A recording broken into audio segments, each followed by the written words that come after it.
Boker Tov, Shavua Tov. Today's daf is daf Kuf Aleph. In Baba Kamas, we learn for Achenu Kol Beis Yisrael Nasum Atzar V'Shivya. We'll start from the top of the page. Tan Rabbanim. This is a continuation, really, of the Mishnah. I know saying Eitzim L'Chorash, if you give wood to a carpenter, Lasas Man Kisu, to make a chair, Lasas Man Kap Safsol, he made a bench out of it, or a Safsol Lasas Man Kisei. He reversed your instructions. He didn't follow your instructions. So instead of making a chair, he made a bench. Instead of making a bench, he made a chair. Meir Roman no to May Esav. Rav Meir says this is just like a gazlan, like you stole it. What was the rule if we had at the beginning of the parak? If you steal wood and you turn it into a desk or a chair or a table, the gazlan, he's kona with the shinui, with the change he's kona, he has to return the wood. He has to the value of the wood, but he keeps the increase of the value of the chair or the desk, whatever, he gets to keep that. Rav Meir says the same thing over here. Since he didn't follow instructions, he's like a gazlan, and he just has to return the value of the wood. Rabbi Yehuda says, no, he doesn't keep it. This is not a gazlan. He didn't follow the instructions, and he's going to be penalized, but he doesn't acquire it. It's not like it doesn't. Rashi says that George Rav Meir, he acquired a Beshinui, right? But Rav Meir, Rabbi Yehuda says he didn't steal over here. This is not like the case of a Ghana. Excuse me, a Ghana for a Gazlan who stole something and acquires it with the Shinui. Over here, this is a craftsman who didn't do his job, and therefore he's going to be penalized. How is he penalized? Excuse me. So we saw this in the Mishnah. Rabbi Yehuda says in the Mishnah as well.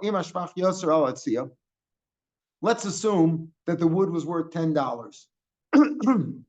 Now that he made it, instead of a chair, he made it into a bench, it's worth $15. So, but what were the expenses? The expenses, presumably his time and the effort, et cetera, any supplies that he needed, whatever, nails, whatever, glue. If the improvement is more than the expenses, he's penalized. You pay him only his expenses.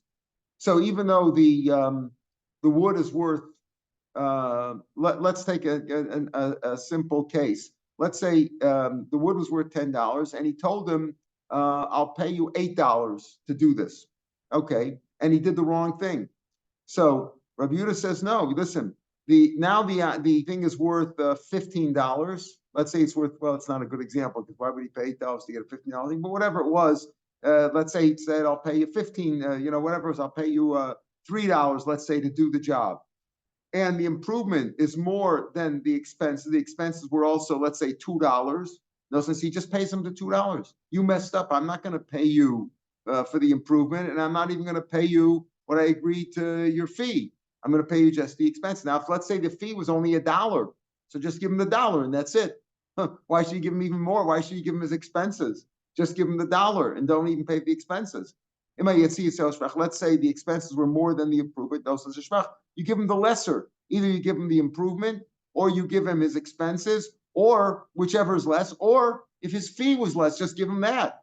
Why should you give him? In other words, why should you pay him more than his fee? His fee was $1, right, to do all this, and he messed up. Why should you give him more than that? So we're not talking about where we're not dealing with the fee. But if the fee was less, he'd give him only that. Who keeps the chair? According to Rabbi Yehuda, the owner keeps the chair. According to Rav Meir, it's like stealing, and the carpenter keeps the chair, and he pays him for the wood, just like a gazlan. According to Yehuda, the owner keeps the chair. Now he wanted a bench, let's say, and he got a chair. Okay, he didn't get what he wanted, so the craftsman is penalized. He's paid either the lesser of his fee, or the lesser of his either the fee or the expenses or the value, whichever is less. The owner keeps the chair, right? That's how Rabbi Yehuda learns. So that's what Rabbi Yehuda, and that's what we saw in the Mishnah also.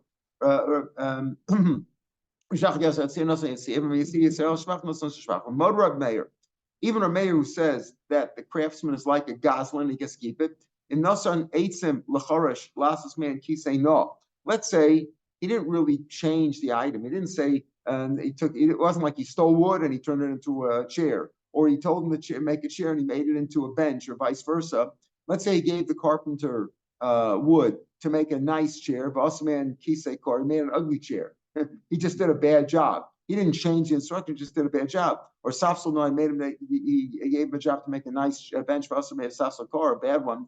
So here Rav Meir's motive to Rav Yehuda, that in this case, it's not like a Goslin or that he changed the whole item and therefore the craftsman acquired like a Goslin. Here he simply did a bad job. When you do a bad job, you get penalized. You get lesser of the expenses or the improvement.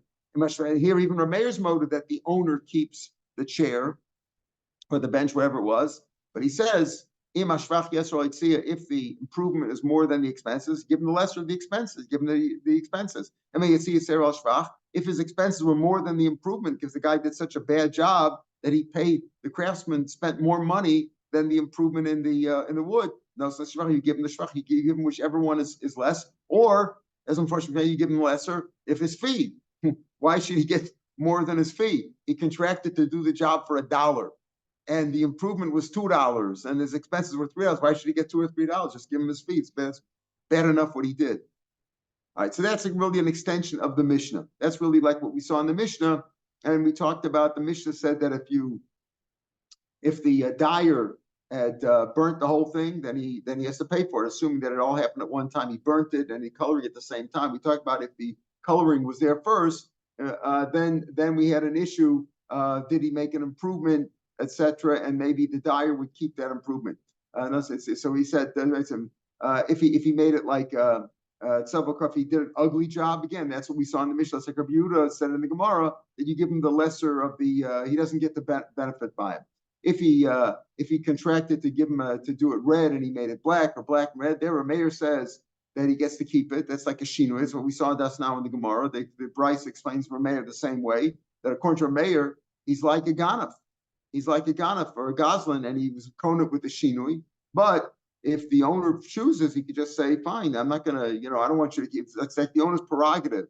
That if the owner says, okay, listen, I'll take the red one or I'll take the green, whatever you did is good enough, then just pay him for it, and that's it. If the owner doesn't mind, he can just give him a schar. You take the wool as is. But Yehuda says you give him the lesser of the expenses or the improvement. Now the Gemara raises Iboilu. We're at the 2 dots, about 10 lines down of the page. Well, it raises an interesting question, which we're not even sure what the question is at this point. Iboilu yesh shvach saman al tzemer and shvach saman al tzemer. Is the coloring, the improvement that coloring does on an item, is that a distinct item? Is that a distinct thing? Rashi calls it chazusa milsi. Is the appearance, is that a distinct thing that you can pay for? You can, there are things that are like air. I just grabbed some air. Well, there's nothing there. There's nothing distinct there, right? I took some air from you. I took some air out of your pocket. There are things that are just not tangible. And it's not a distinct item that you could say, you owe me for this, you owe me for that. What about coloring? What about coloring? You have wool. Wool we know is worth something, right? You have some wool, it's worth $2, $5, a pound, whatever it's worth, it's worth. What about coloring on the wool? Is that something? Is that worth something? Is the coloring a distinct item? So the Gemara says, well, what's your question? Give me a case. How do we define this question? So the Gemara is going to search for a case. If you're talking about a case where a goslin stole the dyes, someone here are the ingredients, the dyes that he's going to color with. He stole the dyes. The dyes are basically plant-based dyes. He crushed them at Tarinu and he dissolved them. And he colored with them. So typically, what's the question? Of course, it's a distinct item. The goslin would have to pay for it because he acquired it with the shinui. Is there any shinui bigger than that? You take a tree, a plant that's used for dyes, and you crush it and you soak it and you turn it into a dye. You liquefy it into a dye. Of course, you require it with shinui. What's the question? You have to pay for the dye. Let's say the plant was worth $5. You got to pay him back the $5. What's the question over here? Is coloring a distinct item? If you stole the dyes and you crushed them, you acquired them. You have to pay for them. Let's read them. We're not talking about that case. We don't need that. The Guzzle Saman Shrin. He stole already ready to use dyes. The dye was already in a bottle. It was liquefied. It was already dissolved. Vitzavu. And now he colored something with it. He colored somebody's item with it. Ma yeshvach samanam ala gabi etzemer. Is the improvement of the dye on the wool a distinct item? The Amarle Havli Samanoi Dishexasinu. Can the owner of the dyes, right? The dyer, whatever it was, whoever owned the dyes, let's say a farmer had some dyes from his plants, and it was stolen from him.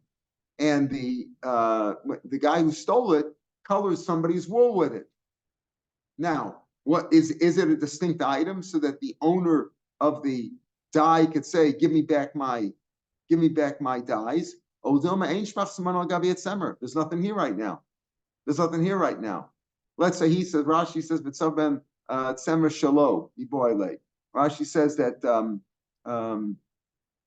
right, B'tzaben shalo miboile, yesh v'chseman al tzem dechazusa milsi, v'amle havli samoy d'chshelkenu k'deboy. In other words, a man stole a farmer's dye. Let's say we'll call him a farmer, had some dyes, and he stole them. And then he colored his own wool with them. He had a white sweater and he colored it blue, let's say. Now he's got a blue sweater. Now, is the color, the dye on the wool, is that a distinct item that the farmer can now say, give me back my dye, give me back my coloring, or not? That's what the Gemara raised the question, which is a problem in itself, as we'll see. We'll get to your question in a second, you'll see. Give me back my dyes that you go. It's not here. There's nothing here. There's nothing. I can't physically touch it. It's gone. It's dissolved into the wool. You don't have anything here. This is my sweater. Where you have some dye here? Where is it? Show me where is the dye. It's no longer in that form. Amri. So we said, wait a minute. What kind of a question is that? Let's say there is no distinct. The coloring on the tzemer is not a distinct item, and you don't say that the improvement of the coloring is a distinct item. Can the person the dyer who colored his sweater with it, can say, I don't have anything of yours here? What do you mean I don't have anything of yours here? Of course, you can't get the dye back, but he said, I don't have anything of yours. Give me back my dye that you stole from me. What do you mean it's not? I don't have anything because it's oh, he can't take the sweater. The sweater belongs to this guy. The sweater belongs to me.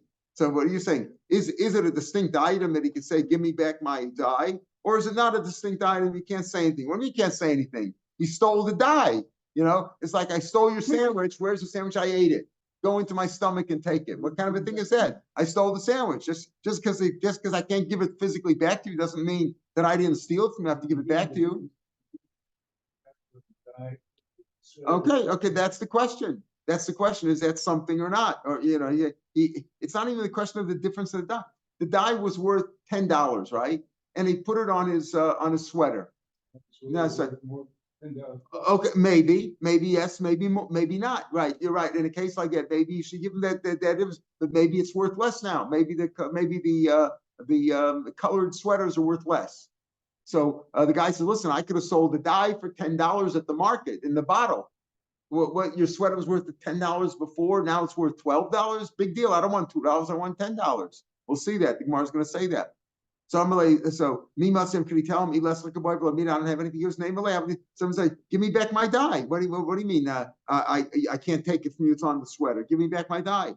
Ask the question this way: do you say that the coloring on the wool is not a distinct item? He's got to pay for it. Do you say that? You say, listen, there's no way. The improvement of the sweater is not something you can transfer and give back. So just pay back the $10 bottle of dye. What do you say? No, you have a sweater and you have the improvement that the coloring made on it. Yomai could say, hey, you want your dye back? Here's my sweater. Take it out of the sweater. What do you mean take it back? How are you going to get the dye out of the sweater now? But my shekel, how are you going to take it back? With with soap? What are you going to, soak it out and get the coloring back? The soap will remove the dye, right? And you're going to get a proper borax or some kind of a lime will remove the dye, but hashavala of it, it's not going to return the dye to its original state. The man had a bottle of blue dye on the shelf, and that was stolen. The guy put it in his, into a sweater. He made it into a blue sweater. So he definitely owes him for the dye, but can he say, listen, no, it's not here right now and pay him back? Or he say, no, your blue dye is right here in my sweater. Take it back. What do you mean take it back? How's he going to get it back? By removing the coloring from the sweater? He might be able to remove the coloring from the sweater, but it's not going to give him back his dye. He's just going to have a big mixture of bluish, gook. It's not going to do anything. Ella, so what's this question about? Is there a distinct coloring? Is the distinct coloring, is the coloring a distinct item? Where does the question arise? The cases we've read so far don't make any sense. If you stole the plant and crushed it, so you own back for the plant. If you stole the dye, you got to return the dye. What's the issue? Let's see if we get to the question before, but let's see if your question comes up at the end. He stole the wool, the sweater, and the dye from the same person. Reuven stole the sweater and dye from one person, and he dyed it with the guy's own dye, the farmer's own dye. The farmer had a white sweater. He stole the sweater, and the guy stole the sweater and the dye, and he colored it. Now he's returning the sweater. Do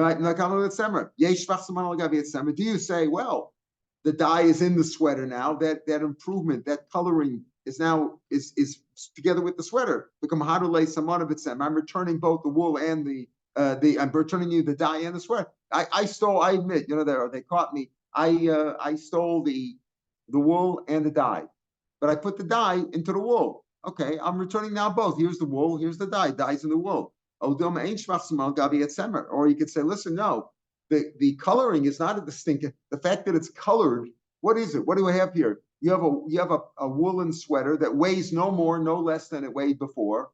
It's the same material. It's the same 100% wool. Do not machine wash this item, right? It's the same item. It's the same item. But the question is coloring. Is the coloring a distinct thing? I stole the bottle of the dye. Now when I return the wool that's colored blue, am I returning the dye also? Or do you say no? There's no distinct coloring over here. It's not in a bottle. It's not like I can specify here is the coloring. But Semer Mahadale is returning the wool. Someone of them is not returning him the dye, and he has to pay for the dye. Amri typically the Iker Lanila Bidami. Oh, so this is your question. Why don't you say that? Well, it's increased in value. Before the sweater was worth $10. Now it's worth $15. So the dye that was worth $5 is now in the sweater, and the sweater is worth $15. So you still got your $15 back. So let's read the Zalt Siva. Maybe it went down in value. Rashi says, sure, okay, he stole the other way, but it's worth less now. Meaning maybe the colored wool there's plenty of it in the world now. It's a big supply, and it doesn't come to the value of it. Maybe the dye was worth $5, and the colored sweater went up in value from 10 to 12, but it's not worth the $5, so you have to return the $5 a bottle. That's the question. Or you buy Sema, the gon should savabu kupa. Now here's a strange one. Savabu kupa, Rashi says, is that he stole a monkey, and in other words, you're saying what we're saying. The question is, well, what do you mean? If you stole the wool and you stole the dye, and you put the dye in the wool, so the dye is worth $5. Now the wool is also worth $5 more. So the first answer was, yeah, but maybe colored wool is worth less now. All right, it's a little bit of a dark. He said, I'll tell you what, he stole the dye in the wool, but he didn't dye the wool. He dyed an ape, like he used the coloring. He wasted it, basically. He wasted away. He colored an animal with it. He put it on an animal, something like that. So he can't really return it. He colored the guy's animal with it. So he's okay. I'm giving you back your animal with the coloring on it. Is that worth anything? That's the question. Rashi says another thing is that kupa does not mean an ape. It could mean a basket. He colored a basket with it, something where you don't see the value in there. Tosa doesn't like that lashon. He says that's it's a strange thing, because there if you took the coloring and you dyed a basket or an animal with it, of course that's destroying it. Of course you'd have to pay. What's the issue? Tosa learns that kupa here means that he did a bad job of color. In other words, the wool was worth $10. The dye was worth $5, but he did such a poor job of coloring. What are we, expert dyers? That he messed it up. It's not worth the increase. It's not worth the $5 anymore. The increased wool, the dyed wool is not worth the real dyed wool of $15. All right, Ravina Omer Hachamai is going to go into Summer Dachad. Listen to this. The wool belonged to one person. Okay, Ruvain owned the wool, and Shimon owned the dye. But Ka'asi Kof, and again, an ape came along. In other words, an animal came along. Nobody stole it over here. That's not the issue. Nobody stole it. An animal came and he took it. So Somehow an animal came along, maybe they talked about an ape, and maybe has some degree of intelligence, a monkey or something, came and took the dye that belonged to Shimon, and he dyed the wool that belonged to Ruvain. So nobody stole anything over here because the monkey doesn't belong to anybody. Nobody's responsible with what the monkey did. Do you say that the coloring in the wool now isn't increased? Can he say, listen, give me my coloring, which is it's on your give me my coloring. Shimon's going to go to Ruvain. Nobody stole it, but he says, give me back my coloring. It's on your you have my dye. The animal took my dye, put it on your sweater. Give me back my dye. He said, there's no improvement of Emerlay. Less like a boy. You don't have anything in me. I don't have anything. Where's the dye? It's in the sweater. Well, fine. It's not substance. There's no distinct. The coloring is not a distinct item. It's not like I have the animal did color my sweater with your dye, but I don't have the dye. It's in the sweater. There's no distinct color. There's no distinct item that I owe you now. Again, we're not talking about, in this case, Ravina says, we're not talking about a gosling that he did something. What does he owe? What does he pay? No, nobody owes anything. The question is simply, there's a man who owns a wool, who owns the sweater. There's another man who owned the dye. The dye now somehow got into the wool. And the owner of the dye says, hey, you got my dye. I said, I don't have anything of yours. So how do you own it? Is that a distinct item or not? That's the question. Tashma, we're going to try to bring a proof to this question. Beged shetzavo beklipe arla. Now, arla, the first 3 years that a tree is around, you're not allowed to have any no from the fruits. The 4th year, it's you got to bring it to Yerushalayim and coat it, whatever. In the first 3 years, now it's only on the fruits. The klipe arla here, the shells, let's say, of nuts that grow on a tree. We're not talking about. Rashi says we're not talking about the wood. When we talk about the shell, we're not talking about Shabbos. We're not talking about the shell of the wood, like the bark of the wood, because Rashi says ain arla el b'peiros. Arla is only on the fruits, not on the tree itself. Okay, so beged, let's say that you colored it with klipe arla, with arla. Yidolik has got to be burnt. It's got to be destroyed. Alma chazusa milsa. So you see that coloring is a distinct item, because what do you have over here? You have over here simply a garment that was colored with arla, fruit. You have to destroy it. Why have to destroy it? It's just the beged was not arla, but the coloring was. The coloring, you can't take the coloring out. Is the coloring distinct item? Apparently it is, because you have to destroy it. It has a role like arla now. Amrav, you can't bring a proof from there. The Torah, when it comes to arla, the Torah was so makbid, particular, not to have any pleasure, that the Torah said, not only can you not eat it, you can't have any pleasure. Even if you see it, you can't have any pleasure from it. That even if you see it, you see the coloring, you see the arla fruit in the beged, it has to be destroyed. The Tanya Arelim lo yechol, shouldn't eat anything in the first 3 years. Ainli ella yisra achilus, you shouldn't eat it. Financially, you shouldn't have any pleasure. You shouldn't die with it. Can't even use it for fuel to fire up a lamp. Or loso is period. The extra lashon here. Araltam or loso is period. Arelim lo yechol. The extra rabbis is to include everything. So you can't prove anything from here. Normally, maybe the coloring is not a distinct item that you could say you have it, I have it. It's not there. Maybe it's not there. Over here, in the case of arla, it's a special pasuk that tells us you can't have any pleasure. Even if you see it, you've got to destroy it. Tashma, another proof from Shvius, a similar thing. A beged that was colored, dyed with the shells of Shvius fruit. Again, Rashi, the last Rashi in the page says Shvius aslas is chora persa. What is the rule of Shemitah? We had Shemitah last year. What is Shemitah? Shemitah means in the 7th year, you're allowed to plant and harvest, etc. But you're allowed to eat the fruits. Any fruits that grow, you're allowed to. You're allowed to eat them. They're hefker for everybody. You can eat them. You just can't do business with them. You can't use them in business. So begesh et savo beklipe. Let's say you die. Dying is a business. You colored something. You're trying to do business. So Rashi says here, the last Rashi, also last is chor b'peresev. The klipe peres. We're talking about again the shells of the fruits, whether they're nuts or apples or whatever. Below klipe eitzim. We're not talking about the bark or the color, the covering of the shell of wood. The eitzim ain't shvias chalin. There's no shvias. But come on, the stam eitzim l'sakan it. As we'll see, the rule of shvias, the kedusha shvias, only applies to something that can be eaten, like a food. As we'll see, what Gemara is going to explain that shortly. So tashma beged shesav b'kli b'shvias. Again, you got to be destroyed. Now, why? The beged is not shvius. The beged is a garment.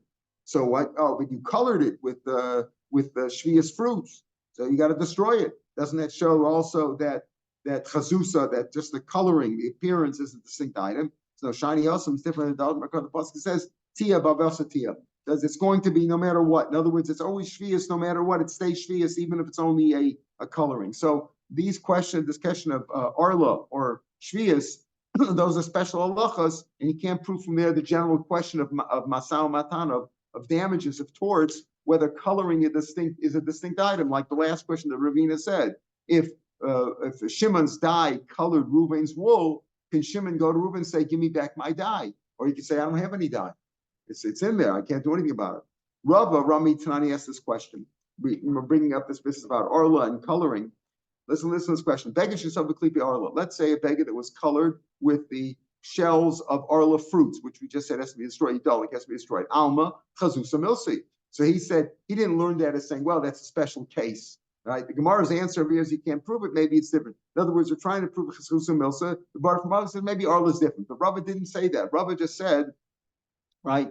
Shiny. The Toast has a kasha. Shiny. The Toast himself said, "Shiny." Oh, the siv kroayim masum afian. Okay, my park me arla tuma venir de kasfarim de garcina leil rabba. You go as Rabba Yeshlam de dichuyu. Maybe he was just giving it as an answer. Okay, but or maybe it was a different shita. Before it was Rabba. This is Rabba. In other words, what is he asking a question over here from proving chazusa milsa from beged shesov? We just said that arla is a special case. So maybe either that was a dichuyu, maybe it's a special case, maybe it's not, or maybe that was Rabba. This is Rabba. But here he says that appearance means something. That the coloring is a distinct item because you say you have to destroy the beged of arla, even though it's not arla, it just has a coloring of arla. Yeah, but arla the coloring is a distinct item. Listen to this question. Case. Ravi Istam, a person who's dead, either a kazayis of a dead person is matame, b'maga, b'masa, b'ohel, right? A dead person's matame you if you're in the same room. Even a Ravias Dam, it says, I'll call Nafshos Meislo Yavo. Right? Some say it's not to be Ravias Adam of one person, because Ravias, the Chacham said that Ravias Adam in a person is enough to maintain life. So Ravias Dam of a dead person is Matame. Let's say Ravias Dam Shniva bias that got absorbed in a house. Now the house itself can't become Tame because the house is Karka.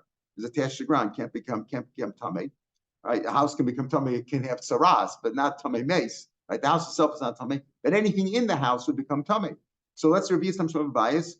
Habayis Tame, meaning Rashi explains the kalim in the house are Tame, right? So Habayis Tame. Some say Habayis Tor. Say it's Tor. Now what's below, please? Some machlokes.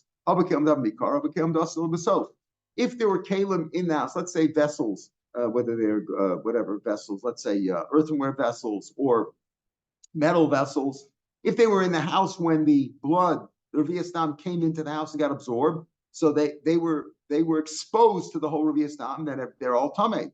But let's say once the Dam got absorbed in the house, let's say in the karka, in the ground of the house, in the walls of the house, some of it's absorbed, so now kalim that came in afterwards didn't get a Ravias of Dam because some was already absorbed.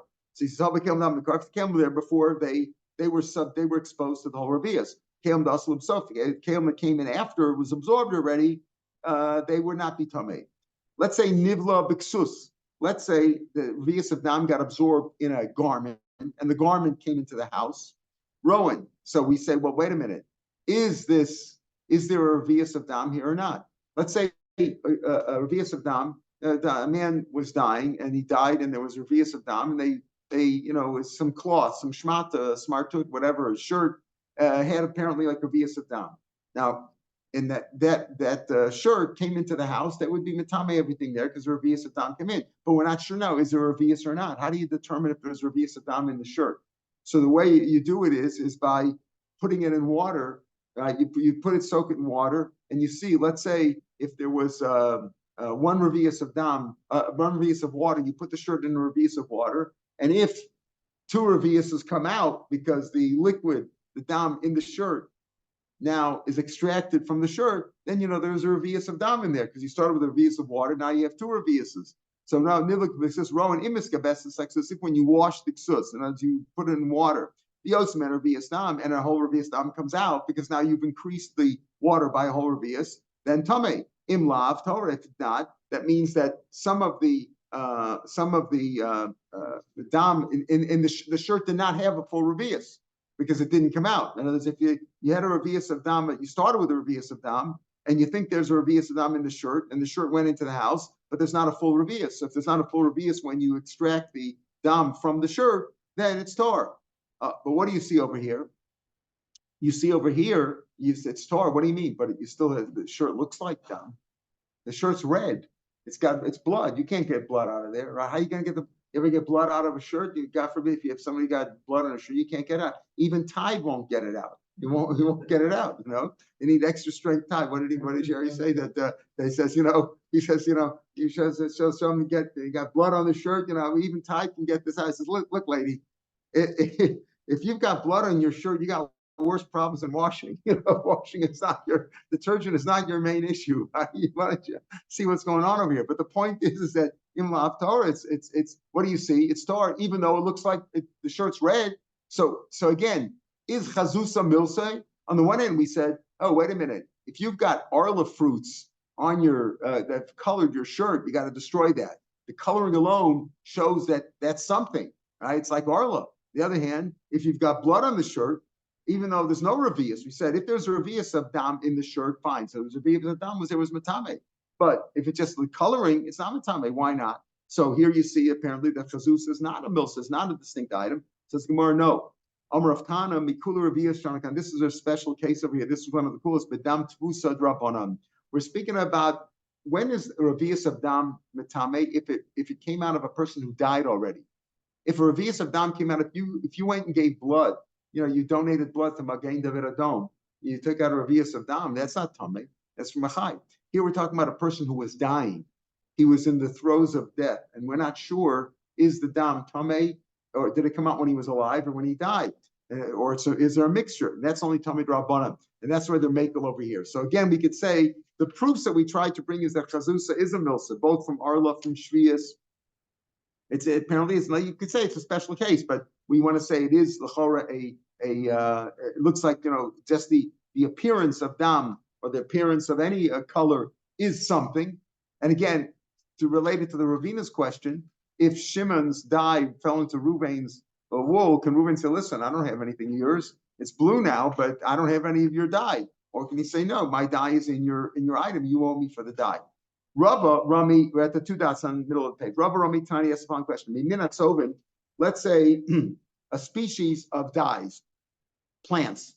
What are they? Sviche satis or satim v'kot. So those are two kinds of, it's called a woad and matter, two kinds of of plants that are used for dyeing. And in Shvius, the only ones that grow are things that we call aftergrowths that grow on their own.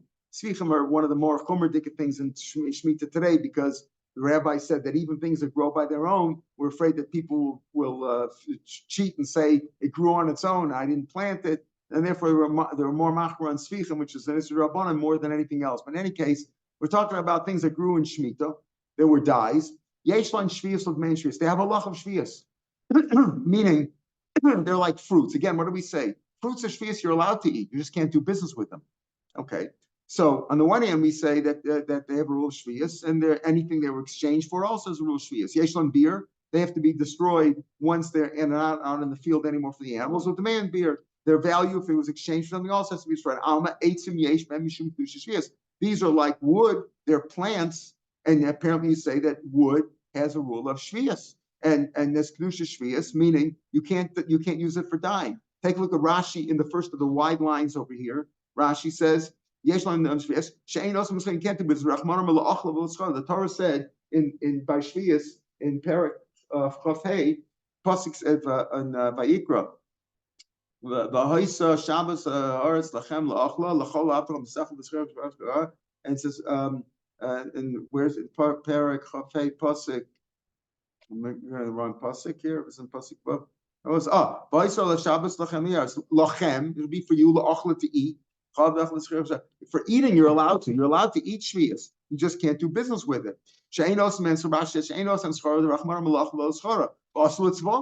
die with it. That's doing business. But you're allowed to use it to burn it. Kodem is mana beer.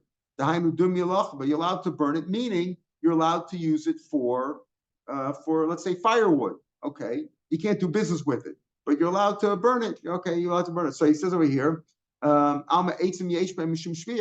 meaning on the one hand he says there's a rule of beer, there's a rule of shvius. You can't do business with it, you can't die with it. So at mashes shvius for a minute. Is it really true that wood or plants have a rule of shvius? It's like food for a minute. Ole kanim, the leaves of reeds, ole kanim, or of vines should give them the chav. Let's say you gathered them up and you made like a little storage hut out in the field, a panasat out in the field in the winter or whatever. If you gathered it for ilachila for food, if you gather it for eating, that's kedusha shvius, and it has the rules of shvius have to apply. You can eat it, but you have to destroy it at the right time, right? You can't do business. If you gathered it for food, for firewood, not for food, for firewood, you're allowed to use it for fire.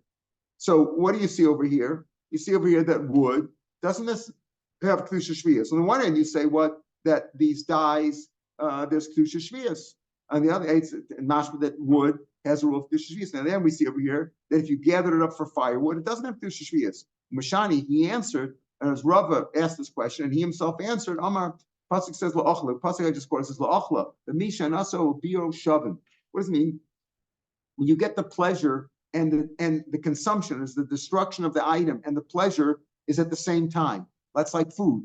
When is the food consumed, destroyed? When you get the pleasure, when you eat it, it's simultaneous. That's what has kedusha shvius. Yatsu eitzim shenasim achabiyum. But when you use it for firewood, when you burn something with it, when do you get the pleasure? Not when you're burning it, after it turns to coals, and then you use it for heating. Not the same. That's not kedusha shvius. There you're allowed to. Iva ika eitzim. What about right? You can't do business with it, but what are you allowed to do? That's kedusha shvius. When is it kedusha shvius? Only if the hana is at the same time as the destruction, as the consumption of the item. Iva eitzim. What about pine wood? Now, wood you say normally is used for heating, for burning, right, for fuel, and the pleasure comes after it's burned. When it comes to pine wood is used also for torches, where you're consuming it and getting the pleasure of the light at the same time. So you're right, that's an exception. That's an exception. There is kind of wood where you're getting the pleasure and the consumption is at the same time, but that's an exception. Mostly stam wood is used for sukkah, and therefore there's no kedusha shvius in it. You're allowed to use it for firewood, where you're going to get the pleasure later on. But this question, what about firewood or these other items, is really a machlokas. I'm not kind of eitzim sukkah tonight's reaction. Machlokas tanam ditanya. Ain't most in perish shvius lo machlokas. What about fruits of shvius? You have shvius apples or whatever. Can you use them for soaking, like soaking flax, like using as a compound that you soak that you with water, etc. And you soak flax in there? Locals are not for washing. You can't use it for washing. They use certain fruits for washing. Can't do that. You can't do that. You're not allowed to use peiros shvius for mashmalga. So now why not? We'll see. Rav Yossi Amar nosen peiros shvius l'tocha meshri. You can use them. You can use peiros shvius l'tocha. You can use them into the steeping compound, into the washing machine or whatever. It's not a machine, whatever they use for. My time at Rabban. What's the Rabban's reason? To eat it. For eating, you can eat it. You can't soak with it. You can't use it for washing. Yossi Amar Kramaka says lachem. It says, lachem la'achla. What does the pasuk say again? Pasuk vav, Perikah faces voice, the Shabbos is lachem la'achla. So the Tanakama says, la'achla, you can't use it for, let's say, for washing. Yosef says, lachem, l'chol tzarchech, what do you need it for? Rabbanan am yiksiv lachem. What do Rabbanan do with lachem? Lachem dumi la'achla, just like eating. V'misha nasu b'yor shavin. You can only, what is it used for? What are you allowed to do with it? Again, it has kedusha shvius, but what are you allowed to do with it? You're allowed to do only something where the hana, you're getting the pleasure and the consumption is at the same time, like eating, right? But over here, when you use it for washing or consumption, no, you're destroying it right now when you put it into the tub, the washing tub or the steeping tub. The hana is only later on after it's cleaned, a few days later, after it all the dirt has come out or the flax have been processed. So you can't use it. Yatsu mesher b'kvusa shanos nachmir. The hana there is afterwards. Rav Yossi nami haksiv la'achla. What do you do with la'achla? You can only use it kedusha shvius. It has kedusha. You could use it for eating. You can't use it for a remedy. Lugma is a remedy, like a healing potion. Is it really for eating and not for healing? Maybe taka means like the Rabbanan, that you can eat with it, you can't use it for washing. Shu'omer lachem, it says lachem abrek fus amar. When it says lachem, it already means that what? According to who explains right? When it says lachem, according to you could use it for washing, right? When it says lachem, you already know you could use it for washing. So what does la'achim mean? Lachem includes you could use it for washing. So what does lachem tell me? What does the eating mean? You can only use it for food and not for a healing, not for a remedy. So how do you know which one to include? Why do you say you're allowed to wash with it, and you can't use it for healing? Why don't you say the other way around? Use it for healing and yet don't use it for washing. It says I would include washing. Everybody needs washing. Everybody needs to wash their clothes. Mostly I exclude the remedy. Only sick people need a remedy, need a drug or whatever we call it. Need a remedy, a healing potion. But not everybody needs that. Whereas everybody needs washing. So therefore, Rabbi Yossi says lachem includes washing, and la'achla excludes malugma.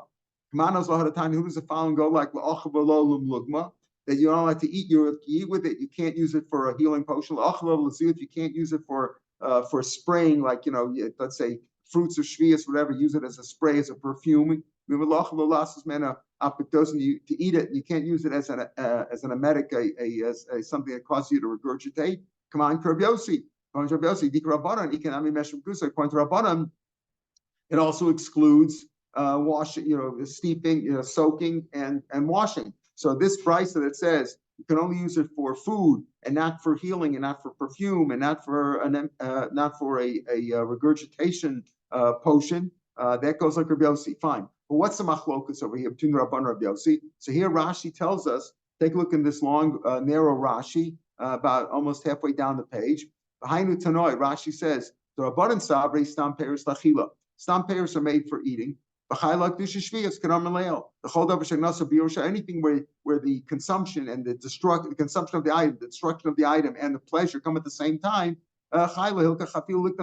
Therefore, even if you gathered it for soaking or for some other purpose, let's say I gathered this for some other purpose, right? For washing, etc. It's not like before we said that if you had to gather the reed leaves or whatever. If you gathered it for wood, then you're allowed to use it because the Hanoah complaint doesn't have Tusha Shvias, right? Why the Hasam Stamai Lachachi? The reeds that we said before, the Bryson on Beis, Rabbi says the Mishnah says that when he asked the question, if you gathered it for food, then there's Tusha Shvias. If you gathered it for wood, it doesn't have Tusha Shvias. Why? Because these reeds are normally used for both. So it depends what you gathered it for. Stam pears, fruits or whatever, apples, oranges, whatever, are made for eating. So as soon as they're created, they have Kedusha Shvias. And you can't say, I'm going to use them for something else. I'm going to use it for soaking clothes in or whatever, or flax or whatever like that. Right? You